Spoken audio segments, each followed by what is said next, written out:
Hello and welcome to the Insight Radio.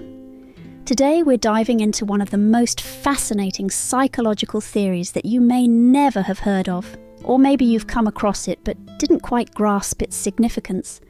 This theory isn't just a distant concept in some dusty textbook. It's something that influences nearly every decision, thought and action we take. And the surprising part, it can be used to manipulate your mind without you even realizing it. We're talking about the theory of cognitive dissonance. Have you ever wondered why sometimes you feel uneasy, confused, or even a little guilty after doing something that contradicts your deeply held beliefs? That uncomfortable feeling is a sign of cognitive dissonance. Let me start with a story to help you understand this feeling better. Imagine you're someone who believes strongly in protecting animals. You support animal rights organizations, constantly share information about ending cruelty to animals on social media. But one day you find yourself at a fancy restaurant with friends and you decide to order a luxurious Kobe beef steak. As you cut into that first bite, a sudden realization hits you. This tender piece of meat came from a cow that likely endured a life of suffering. In that very moment you feel a strong internal conflict. A part of you is enjoying the meal, but another part feels guilty because your actions are clashing with the values you hold dear. This is cognitive dissonance. Now, let's break this theory down in the simplest terms. Cognitive dissonance occurs when we have thoughts, beliefs, or actions that are in conflict with each other. It's that unsettling feeling you get when your behavior doesn't align with what you know to be right, and your mind doesn't know how to resolve the tension. It's like a small battle in your head when the harmony between your thoughts and actions gets disrupted. So, what's the root cause of cognitive dissonance? As humans, we crave consistency between our thoughts and actions. We don't want to feel like hypocrites, and we certainly don't want to face inner conflicts. However, life constantly places us in situations where we have to make choices, and not every choice will perfectly match what we believe is right. When this conflict arises, cognitive dissonance is born. But here's the thing, cognitive dissonance isn't just an uncomfortable feeling. It can actually drive us to change our behavior or beliefs to regain a sense of balance. That's why it's such a powerful tool in persuasion and even in manipulating our thoughts. Let me share with you one of the most famous experiments related to this theory.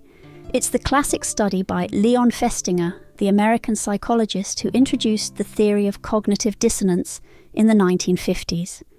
In this experiment, college students were asked to perform a boring task like turning wooden pegs for an hour.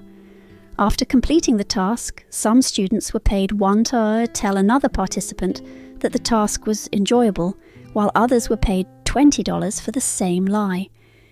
The surprising result was that the students who were paid only $1 were more likely to convince themselves that the task was actually fun, compared to those who were paid $20. Why the difference? Those who received $1 felt more internal conflict. They knew the task was dull, but they were lying about it for a meagre sum. To resolve this dissonance, they convinced themselves that the task wasn't so bad after all. Meanwhile, those who were paid $20 could easily justify their lie as something they did just for the money, and thus didn't feel much dissonance. So, how does cognitive dissonance affect our daily lives? You might not realize it, but it's present in almost every decision we make, especially when we have to choose between what we believe is right and what we actually do. When we experience cognitive dissonance, we tend to change our thoughts or behaviors to ease that discomfort. Now, let's talk about a particularly interesting aspect: how companies use this theory to manipulate our thoughts. Advertisers understand that if they can create a little cognitive dissonance in a customer's mind, they can more easily persuade them to buy a product. To make this clearer, let's analyze a specific example. Consider a skincare product campaign. It usually begins by making you feel dissatisfied with your current appearance. Maybe your skin isn't as smooth or as wrinkle-free as it should be. Then, they introduce their product as the magical solution to help you achieve flawless skin. When you see this ad, you might start feeling a bit of dissonance. You want to believe you're still beautiful, that you're fine with how you look now, but the ad has planted a seed of doubt and dissatisfaction. To resolve this dissonance, you might decide to buy the product, even if you don't really need it. But let's delve deeper into how this works. Imagine you're watching an advertisement that begins with a close-up of a woman's face, her skin flawless, glowing, and youthful. The camera then zooms out to show her confidently walking through a bustling city, attracting admiring glances from everyone she passes. The ad subtly suggests that her confidence and success are directly tied to the perfection of her skin. Now the scene shifts to you, a regular person sitting at home, perhaps after a long day. You glance in the mirror and suddenly the little imperfections you've never worried about before seem glaringly obvious. The contrast between the ideal image portrayed in the ad and your own reflection creates a sense of unease, a cognitive dissonance. You want to believe that your worth isn't tied to your appearance, yet the ad has planted a doubt that maybe, just maybe, you'd feel better, more confident, more admired if you had that product. The discomfort of this dissonance might drive you to purchase the skincare product, in hopes of resolving the conflict between your self-image and the image presented in the ad.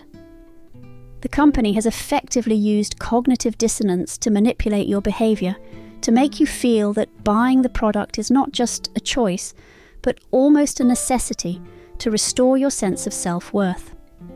This tactic isn't limited to beauty products. Think about high-end fashion brands that use similar strategies.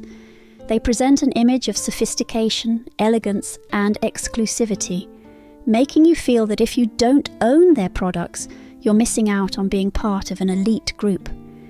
The cognitive dissonance kicks in when you realize that while you may value practicality and savings, there's now a nagging thought that perhaps your life could be a little more glamorous, a little more fulfilled if you just had that designer handbag or those luxury shoes. The internal conflict may lead you to rationalize the purchase, convincing yourself that you deserve it, that it's a reward for your hard work, even if deep down you know it's not a necessary expense. Cognitive dissonance doesn't just influence our buying habits, it also plays a role in our social and political lives.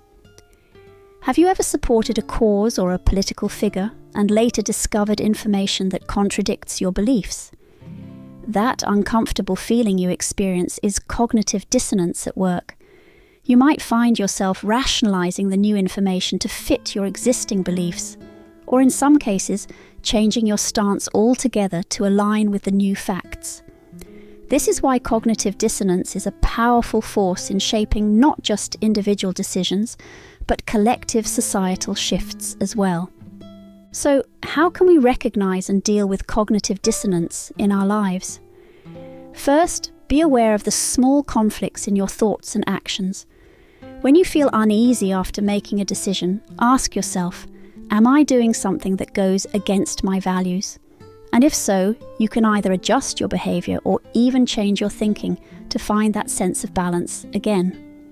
It's also important to approach media and advertising with a critical eye. Remember, the goal of many ads is to create a sense of dissonance in you, to make you feel that you're lacking something and that their product is the solution. By being aware of this tactic, you can make more informed choices, ones that align with your true values and needs, rather than being swayed by external pressures. Finally, consider the broader implications of cognitive dissonance in your social and political views. When confronted with information that challenges your beliefs, take a moment to reflect rather than react. It's natural to want to defend your existing viewpoints, but growth often comes from examining and, if necessary, revising those beliefs. There's a powerful quote by philosopher Jean-Paul Sartre: "We are not what we think, we are what we do." This reminds us that our actions have far greater power than our thoughts or feelings. If we live with consistency, if we dare to face and resolve the conflicts within ourselves, we'll find true peace and happiness. Thank you for listening to the Insight Radio today. If you found this content valuable and meaningful, don't forget to hit subscribe, like, and share so the channel can continue bringing you more insightful stories. Wishing you all a wonderful day, and remember, harmony between your thoughts and actions is the key to true happiness. See you in the next podcast.